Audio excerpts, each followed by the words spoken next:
Within a module, you can also add things besides pages. I'm going to click on the plus sign and we're going to talk about our other options. Of course, the very first one defaults to assignment. You'll see that there are these assignment types under imported assignments. These are examples of the way to get students to complete assignments, and we'll talk more about that in a moment. I'm going to click the drop down arrow and I'm going to go down to where it says text header. What a text header is it's kind of like a divider in a notebook or a sticky note sticking out of a folder. So this header would be science, states of matter. So it could be a subtopic within the topic of the module. You can indent headers if you want. So I'm going to go ahead and add this so you can see.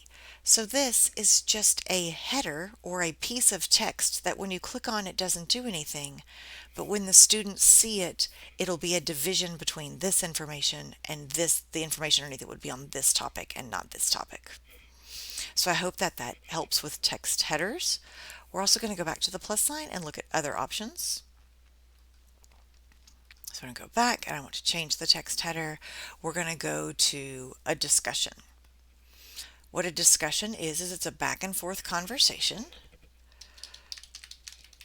And so it's a back and forth conversation with students, similar to Flipgrid if that had been used in the past. Once I create the discussion, I click on it and it's going to come up and say, okay, this is what a discussion is. These are your settings for it. So I have a discussion, but there's no information on it. So I need to edit this. So how am I going to fix this? This is the title. Click on the three little dots. I'm going to go in and edit. What do I want the discussion to be on? Well, so this is the discussion. So this would be the question or the prompt that you'd be using with your students.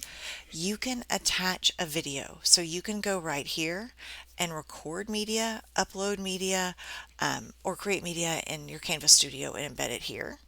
You can also attach directions. Once you've done that, you scroll down, there's options. Do you want it to be anonymous?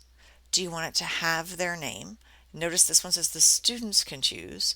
I would probably recommend that student names and pictures will be visible. I would leave the anonymous off. Do you want them to be able to communicate with each other and have threaded replies? Do you want to make it that they have to respond to the topic before they can see someone else's? Do you want them to be able to like it? Is it a group discussion, which means that when there is a response, it can be done by more than one person instead of per person? You want it to be collapsed, they have to expand it. You want the newest first. Who are you going to assign this to? The available from date, which means they'll see it on this date and it will close on this date. Once you're done, you have the same options of save and publish or save. The great thing with the discussion, I'm going to scroll right back up to the top for a minute so you can see it, is that you can upload and record media within Canvas for this.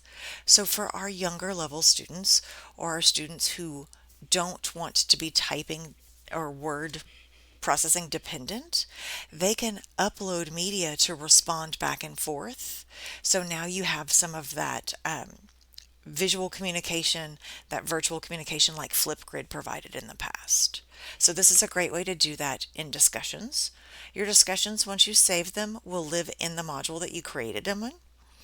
If you ever need to get back to just the discussions you created, notice on the far left-hand navigation option, discussions is one of your options.